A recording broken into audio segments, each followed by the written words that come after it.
Hi there, my name is Lauren Heil. I'm the creator of the Stickity add-on for Google Slides and Google Docs.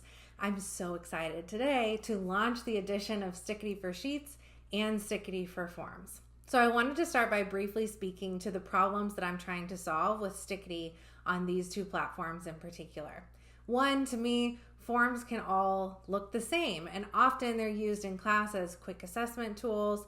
They're used to share within our communities, and they're used to share within our staff too. And so how can we use visuals to, one, continue to clarify expectations so that especially students can access content faster without using any additional cognitive load, trying to figure out, how to complete something instead of what we're actually completing.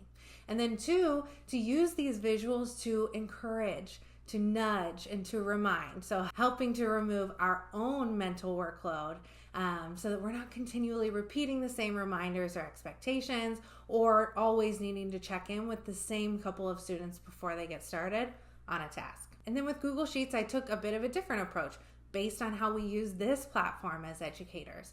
Rarely did I find myself sharing a spreadsheet with students. So really here I'm thinking about how do we communicate with Sheets when it comes to shared staff documents. So we all know the inner peace of a well-designed and easy to read spreadsheet. And if a gorgeous spreadsheet doesn't speak directly to your soul, there are plenty of people on your team to whom it does. So stick with me here. The goal with all of these stickers and sheets is to guide the eye to the important stuff. We're highlighting key information and we're doing it quickly. So right now, Stickity is the easiest way to insert graphics into both sheets and forms.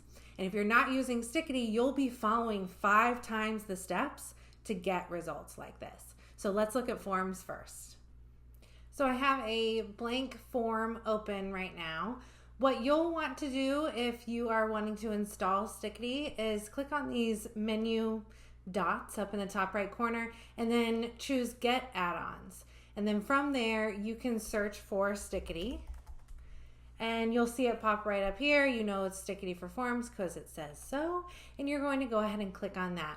Mine's already installed, so my option is to uninstall, but yours will be to go ahead and install. So take a moment, do that, make sure that you're ready to rock and roll, and then hop back in with me once it's installed. So once you have Stickity installed, or really any add-on installed in Google Forms, you can find them by clicking on this puzzle piece in the top menu of your form. So you'll click on Add-ons and then choose Stickity, and you'll have an option to open Stickity for Forms. This will populate all of your stickers right here in a side menu. Everyone starts with access to every single sticker for a 2-week trial. If you are already part of a pro district or you have a pro account, yours will just stay this way. Let's say I'm creating a quiz for students, so I'll go ahead and go into quizzes. We've got categories of helpful hints, how many sentences you want, you've got use vocabulary, nice little reminder. So all of these stickers just get inserted directly into what you're doing. So let's say maybe this first one is first name. Maybe this one is a multiple choice where they can select any that apply, and you want to make sure that that's clear to students. So all you're going to do is click on that sticker, and then it's going to insert it directly into your form. You'll see a place to add an image title. If you leave that blank, once people are viewing your form, that just won't show up. Let's say you have some extra instructions for what you want students to be doing with this form. I'm going to click on that, and I want to just show you what else kind of populates with it. So it's going to show instructions right here, and then there's a place for you to provide more instructions on what students are doing. All right, so we've got that there. Maybe we want to add some questions. So we've got our pretend question right there. I want to show you what this looks like. So if we go up to preview, we've got our, untitled form, and then you can see your stickers are just populating right here. Instructions, complete this, read your book when you're finished. So super easy, super simple ways to kind of insert some more visual aspects into your forms. Okay, let's look at sheets. All right, so I have an old project tracking spreadsheet open from when I taught computer science, and I have Stickity pulled up on the side here. You can see all the grades that I have listed here in my cells. I'm going to open Stickity by going to extensions, and then you can see that Stickity for Sheets is already populated in my menu, but if you don't have it yet, you'll go to add-ons, get add-ons, and search Stickity from there. I'm going to go ahead and just open mine up from here. It's already populated on the side, so this is what it will look like when it opens up for you. And really one thing that I was trying to think about with Stickity for Sheets is how we're using this amongst our teams, our staff, and so on. So you can see that these are divided up into what to do, info hub, planning zone, attention getters, data-driven instruction, and then a place to search. If you want to just look at all the stickers available, that's there for you too. We're going to click on what to do just so that you can see how some of these work. It's a little bit different in Sheets than it is in, say, Google Slides or Docs. These little drop-down menus are going to be really important for Sheets because it allows you to not only insert the image in a particular way, but you may have some extra options for if you really want to highlight something that's underneath that cell, to the right or to the left. You'll see every single one has an option to insert the image in the cell or as a floating image. So let's say I want to focus on this student. I really need to follow up with him. I would like my arrow pointing to the left, so I'm going to use that option. And then I'm going to choose in cell.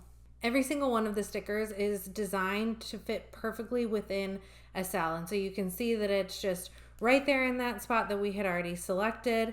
If I wanted to insert, say, a floating image, for example, something that maybe I have some more control over, maybe I'd like to follow up with Ben here because his planning and reflection was great, but his project score was super low. So maybe I'll go ahead and flag that.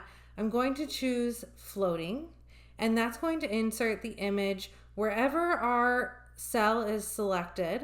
Then it will essentially allow you to move this image around, resize it, do whatever you need to do with it. I'm going to go into attention getters from here. So that's where we are really trying to highlight key information. Maybe I'll scroll down. I think Tim and Paige must have really great projects to show off. So I'm going to go ahead and put a star next to Paige's project. And that'll just automatically insert as floating. Maybe I want it a little bit smaller from here. So I'm just going to place that over here and resize a bit. All right, I'm going to keep scrolling and see if I can find, maybe I want to circle some key information here, or just make sure that everyone's really looking at one particular cell. So I can do that by clicking on these circles, and it'll go ahead and insert that for me. If it's inserted as a floating image, which all of these are, if you don't see an option, that means it's going to be a floating image. That means you can move it around, resize it, and essentially just be the designer on top of the spreadsheet, whatever you want to highlight, whatever you want to add in. I can't wait to see what you create with this. Happy stickering, happy designing. Share what you've made. I would love to see how you're using this within your community and within your school.